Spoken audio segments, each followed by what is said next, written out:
கேலக்கியா சித்தரின் கதை தமிழ்நாட்டின் பண்டைய நாடுகளில் தொடங்குகிறது.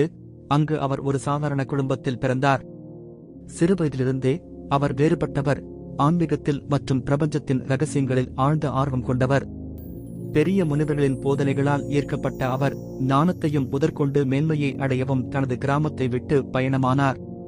அந்த பயணம் அவரை காட்டுகளிலும் மலைகளிலும் ஆழமாக அழைத்துச் சென்றது.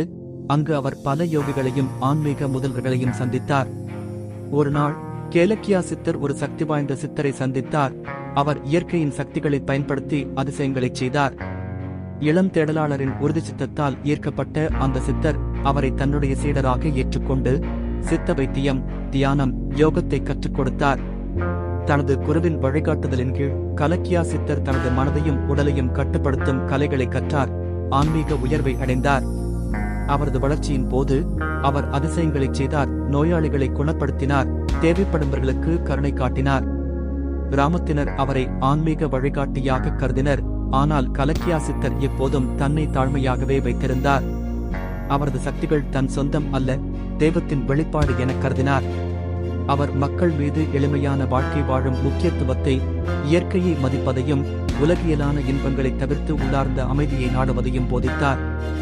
கேலக்கியா சித்தரின் வாழ்க்கையில் மிக முக்கியமான சம்பவம் ஒன்று உண்டு.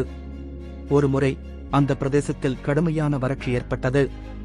பயிர்கள் உலர்ந்து ஆறுகள் வற்றின. மக்கள் கஷ்டப்பட்டார்கள். பிரார்த்தனைகள் செய்தாலும் மழை வரவில்லை. அப்போது கேலக்கியா சித்தர் பல நாட்கள் தியானத்தில் இருந்து புனிதமான பாடல்களை பாடி மழையை வரவழைத்தார். அவரது பாடல்கள் வானத்தில் ஒலித்தன. விரைவில் மேகங்கள் திரண்டு மழை பொழிந்தன. அது மக்களை பஞ்சத்திலிருந்து காப்பாற்றியது. அவருடைய காலத்தின் இறுதியில் கேலக்கியா சித்தர் ஆன்மீக சாதனைகளில் தொடர்ந்தார். தனது உடலை விட்டும் தியானத்தின் மூலம் நிலைவாழ்வை அடைந்து தெய்வத்துடன் ஒன்று சேர்ந்தார். ஆன்மீக வழிகாட்டுதலை நாடுபவர்களுக்கு அவரது ஆன்மா இன்னும் மேற்பார்வை செய்து கொண்டு இருப்பதாக கூறப்படுகிறது.